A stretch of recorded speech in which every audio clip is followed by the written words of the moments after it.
சித்தர் பூமி. வணக்கம், நான் உங்கள் சாந்தகுமார், ஏஎல்பி அஸ்ட்ராலஜர், சென்னையிலிருந்து. ஆரோக்கியம் எல்லோருக்கும் ரொம்ப அத்தியாவசியமான ஒரு நிகழ்வு.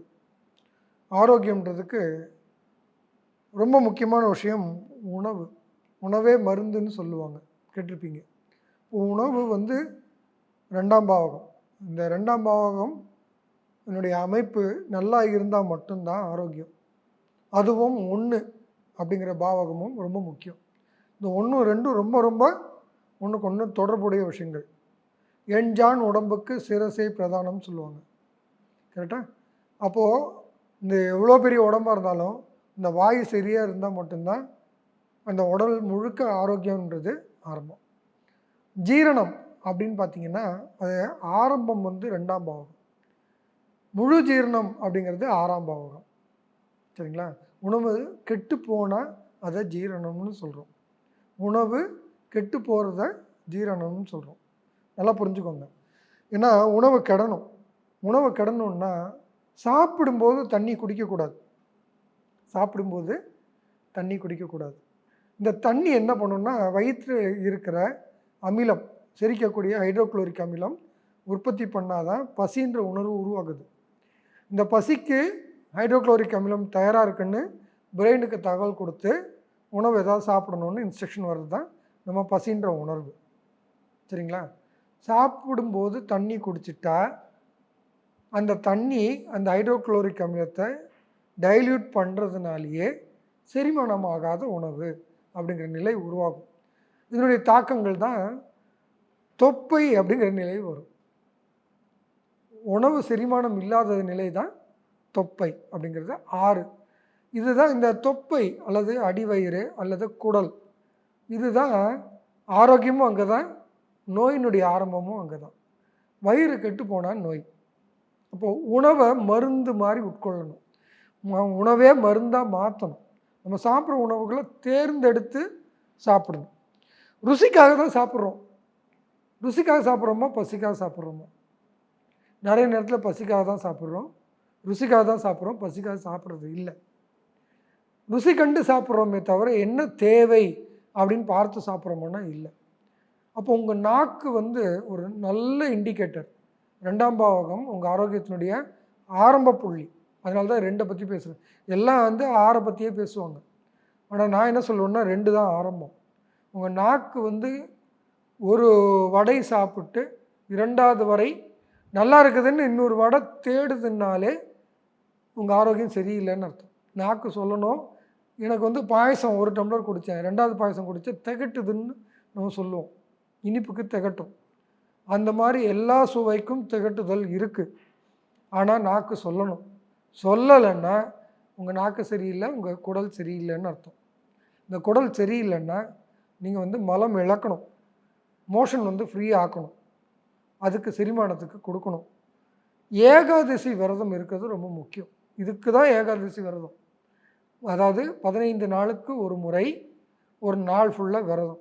இந்த விரதம்னு சொன்னால் நிறைய பேர் இதை வித்தியாசமாக பண்ணி வச்சுருக்காங்க. டிஃபன் மட்டும் சாப்பிட்லாம், அதுக்கப்புறம் இட்லி மட்டும் சாப்பிட்லாம், வேக வைக்காத அரிசி சாப்பிட்லாம், ஏன்னா இந்த மாதிரி விதவிதமாக இருக்குது. சப்பாத்தி சாப்பிட்லாம், இதெல்லாம் விரதம்ன்றாங்க. விரதம்னா உண்ணாமல் இருப்பது தான் விரதம். பழம் சாப்பிட்லாம், பால் சாப்பிட்லாம், அவங்கவுங்களுக்கு தோணுன மாதிரி விரதங்களை வடிவமைச்சுக்கிறாங்க. இது விரதத்தினுடைய நோக்கம் என்னென்னா அந்த குடலுக்கு ஒரு ரெஸ்ட்டு கொடுத்து அதை கழிவுகள் தானாக ஒரு நாளுக்குள்ளார வெளியேற்றிடும் இயல்பாக. அந்த நாள் சாப்பிடாம இருந்து தண்ணி குடிக்கலாம். தண்ணி தேவை, தண்ணி ரொம்ப அத்தியாவசியமான நிகழ்வு, அதை நிறுத்தக்கூடாது. அதனால் சாப்பிடணும், தண்ணி குடிக்கலாம், ஆனால் உணவு எடுத்துக்கக்கூடாது. ஒரு நாள் உணவு எடுத்துக்காமல் இருக்கிறது ஒரு ரெஸ்ட்டு கொடுக்குற மாதிரி குடலுக்கு. நீங்கள் உங்களுக்கு தெரியுமா, தகவல் தெரியுமான்னு எனக்கு தெரியல. நீங்கள் ஒரு 3000 கலோரி சாப்பிட்றீங்கன்னா அதில் 1500 கலோரி உங்களுடைய குடலையே ஜீரணம் பண்ணுறதுக்கு பயன்படுத்தும். இது ரொம்ப முக்கியமான தகவல். இப்போ அதிக சக்தி எங்கே தேவைப்படுதுன்னா உங்கள் குடலுக்கு தான். உங்கள் குடலுக்கு சக்தி கிடைக்காம உணவு கொடுக்காம இருந்தீங்கன்னா உடம்புல இருக்க கொழுப்புகளெல்லாம் கரைச்சி அதை பயன்படுத்தி குடல் தன்னைத்தானே சுத்தம் பண்ணிக்கிற வேலைகளை செய்துவிடும். இப்போது ஒரு நாள் கழித்து இந்த பிரேக்ஃபாஸ்ட்டை முடிக்கிறதுக்குன்னு ஒரு முறை இருக்குது. ஃபாஸ்ட்டாக பிரேக் பண்ணுறது பேர் தான் பிரேக்ஃபாஸ்ட். மறுநாள் காலையில் நீர் ஆகாரங்கள்லேருந்து ஆரம்பித்து கொஞ்சம் கொஞ்சமாக தடிமனான உணவு பழக்கத்துக்குள்ளார போகணும். அப்போ ஏகாதசி அன்னைக்கு 15 நாட்களுக்கு ஒரு முறை வயிறை சுத்தமாக பண்ணுவது உங்களுக்கு தொப்பை விழாமல் இருக்கும். இப்போ தொப்பையை குறைக்கணும் அப்படின்னு நினச்சிங்கன்னா இந்த ஏகாதசி விரதம் ரொம்ப முக்கியம்.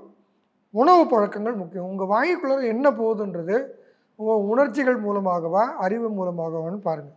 எனக்கு இது சாப்பிட்றதுனால எனக்கு என்ன நன்மைன்னு ஒரு கேள்வி கேட்டுட்டு சாப்பிட்டு பழகுங்க. நான் கேட்குறது, நான் சொல்கிறது சுலபமாக இருக்கும்.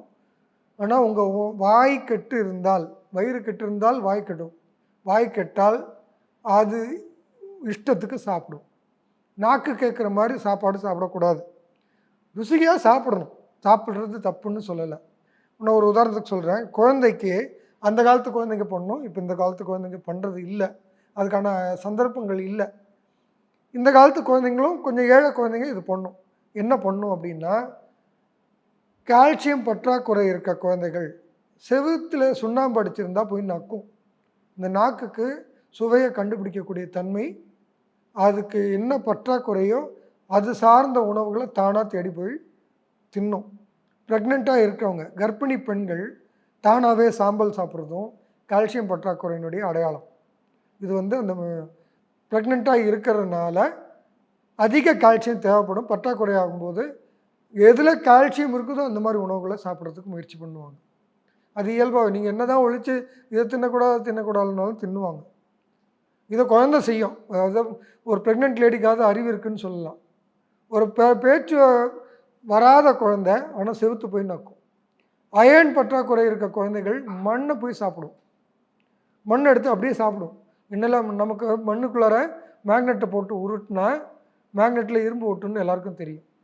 ஆனால் இந்த இரும்பு ஜீரணம் பண்ண முடியாத உடம்பு அப்படி சாப்பிடக்கூடாது.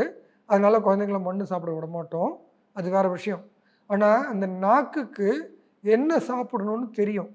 ஆனால் அந்த அளவுகள் அது சொல்லணும். இது போதும் அப்படிங்கிறத சொல்லக்கூடிய நாக்கு இருந்தால் தான் நீங்கள் ஆரோக்கியமாக இருக்கீங்கன்றது அர்த்தம். அடுத்தது ஏற்கனவே தண்ணி பற்றி சொன்னேன். சாப்பிடும்போது உணவில் சாப்பிட்றதுக்கு அரை மணி நேரம் முன்னாடி வரைக்கும் எவ்வளோ வேணாலும் தண்ணி குடிக்கலாம். சாப்பிட்டு அரை மணி நேரம் வரைக்கும் தண்ணி குடிக்கக்கூடாது. சாப்பிடும்போது ஒரு டம்ளர் தண்ணிக்கு மேலே உங்கள்கிட்ட இருக்கக்கூடாது. அந்த தண்ணி எதுக்குன்னா, ஒரு விக்கல் எடுத்தது, ஒரு காரம் அடித்தது, ஒரு மிளகா கடிச்சிட்டோம், அந்த நேரத்துக்கு அந்த காரத்தை போக்குறதுக்கு தான் அந்த தண்ணி. இப்படி தான் அந்த உணவு பழக்கம் இருந்தால் தொப்பை வராது. மலம் சரியாக போனால் தொப்பை வராது. ஆனால் 2 லக்னக்காரங்களுக்கு மட்டும் இது கண்ட்ரோல் இருக்காது. இது எந்த 2 லக்னம் அப்படின்னு பார்த்தீங்கன்னா, ஒன்று ரிஷபம், இன்னொரு விருச்சிகம். இது என்ன அமைப்புன்னு பார்த்தீங்கன்னா, ரிஷபத்துக்கு 1, 6 குடையவன் சுக்கிர பகவான். ஜாதகரே தன்னுடைய நோய்களுக்கு காரணம் அப்படின்னு பலன் அங்கேயே வந்துடும். இன்னொரு விஷயம் பார்த்தீங்கன்னா, 2, 5 குடையவன். இந்த உணவு மனசுக்கு ஏற்ற மாதிரி சாப்பிட்ற, பிடிச்சி சாப்பிட்றது, ரசித்து சாப்பிட்றது. இந்த உணவு பழக்கத்தில் ஒழுக்கம் கேடு வந்துடும். அது சாப்பிடலைன்னா டென்ஷன் ஆகும். சாப்பிடாமல் இருந்தாலும் சரி வராது.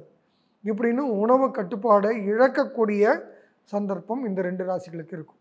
பொதுவாக தொப்பை இல்லாதவங்க கூட இந்த லக்னம் போகும்போது தொப்பை போட்டுருவாங்க.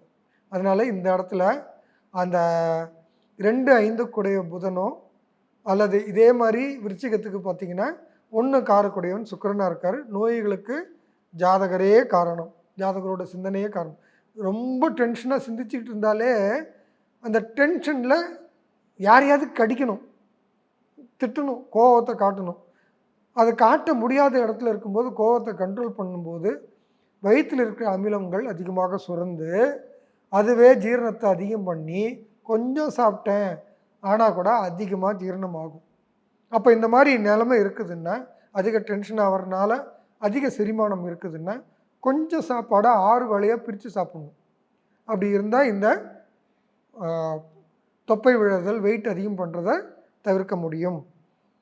அது போக இன்னொரு என்ன சொல்லலாம்னா, இந்த 6 வேளையில் ஒரு 2 வேளைகள் மட்டும் பழங்களாக உட்கொள்கிறது அல்லது காய்கள், சாலடு சொல்லுவாங்க இல்லையா, வெள்ளரிக்காய், தக்காளி, இந்த மாதிரி நார் சத்துள்ள காய்கள் அல்லது பழங்கள், இதை மட்டுமே 2 வேளைகள். வயிற்றில் ஏதாவது போடணும். அதுக்குன்னு ஒரு கிலோ சாப்பிட்டுமா 2 கிலோ சாப்பிட்டுமா, சாப்பாடுக்கு முன்னாடியே பின்னாடியான்லாம் கேட்கக்கூடாது. இதுதான் சாப்பாடே. அந்த 6 வேளையாக பிரிக்கிறதுல ஒரு 2 வேளை இப்படி எடுத்துக்கிட்டிங்கன்னா வயிறு தானாகவே சுத்தமாக ஆரம்பிச்சிடும். இந்த சுத்தம் பண்ணிக்கணும். இந்த கிரகங்களும் உங்களுக்கு அமைப்பாக அமையணும். 1 6 கூடையவன் செவ்வாயாக இருக்கும்போது காரமாக சாப்பிட்ணுன்னு தோணும். இந்த காரம் வந்து நிறைய கோபத்தையும் உருவாக்கும், ஜீரணத்தை அதிகம் பண்ணிடும். அந்த சீதோஷ்ண நிலையை பொறுத்தது.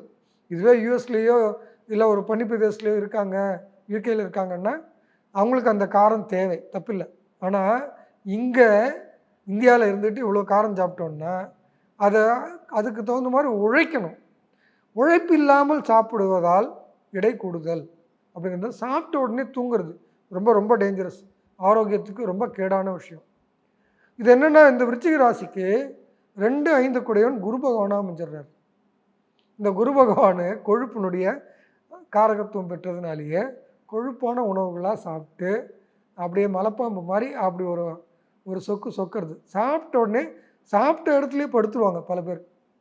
ரொம்ப டேஞ்சரஸ், ஹார்ட்டுக்கு ரொம்ப கெடுதல். அந்த மாதிரி ஒரு சாப்பாடு வைக்கக்கூடாது. ஒரு 3/4 வயிறு தாண்டி சாப்பிடக்கூடாது. அந்த வயிறு முட்டை சாப்பிட்டா இதெல்லாம் சிக்கல்கள் வரும். நாளைக்கு ஆரோக்கிய கேடு நாமளே காரணம். இந்த 2 லக்னத்துக்கு இதில் உணர்வு பூர்வமாக புரிஞ்சு தன் வாயை கட்டுப்படுத்திக்கிறதும் ஒழுங்கு பண்ணிக்கிட்டால் ஆரோக்கியம். இன்றைக்கி என்ன சாப்பிட்றீங்களோ அதுதான் நாளைக்கு ஆரோக்கியம். இன்றைக்கி ஏடாகூடமாக சாப்பிட்டிங்கன்னா அதுதான் ஆரோக்கிய கேடும். எதுவுமே பேலன்ஸ் தாங்க.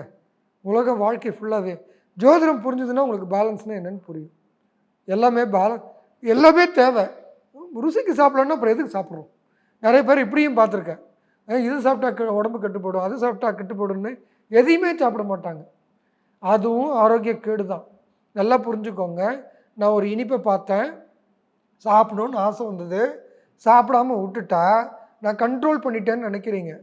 உங்கள் எச்சில் உமிழ்நீர் அந்த உணவை பார்த்த உடனே உமிழ்நீர் சுரந்தது, அதை செரிமானம் பண்ணுறதுக்கு அது ரெடி ஆகிடுச்சு. இப்போ அதுக்கான உணவு கொடுக்கலன்னா நீங்கள் வேறு அப்புறமா லேட்டாக என்ன சாப்பிட்றீங்களோ அந்த உமிழ்நீர் அந்த கிடைச்ச உணவை அதிகமாக ஜீரணித்து அதனாலேயும் வெயிட் போடும். அப்போது ஒரு பேருக்கு ஒரு இனிப்பு பார்த்துட்டீங்க, ஆசைப்பட்டுட்டீங்க, சாப்பிடுங்க. சாப்பிட்றதுக்கு தான் வாழறோம், இல்லைன்னா எதுக்கு?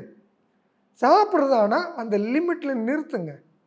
அது நாக்கு சொல்லணும், நாக்கு சொல்லலைன்னா சரியில்லைன்னு புத்தி சொல்லணும். புத்தி சொல்லி நாக்கை கட்டுப்படுத்துறதுக்கு வயிறு சுத்தம் பண்ணிங்கன்னா நாக்கு தானாக கேட்காதுங்க. கேட்டுங்களா? இதை நான் நிறைய பார்த்துருக்கேன், அனுபவ ரீதியாக சொல்கிறேன். இதை பயன்படுத்துங்க. ஜோதிடமும் தெரிஞ்சுக்கோங்க. உங்கள் 2ஆம் பாவத்துக்கு என்ன உணவு சாப்பிட்டா நல்லதுன்றதை தெரிஞ்சுக்கோங்க. தெரிஞ்ச மாதிரி உணவுகளை உட்கொள்ளுங்க. உங்கள் வாழ்க்கை உங்கள் கையில். ஏஎல்பி படிங்க. உங்கள் வாழ்க்கை உங்கள் கையில். நன்றி. சித்தர் பூமி.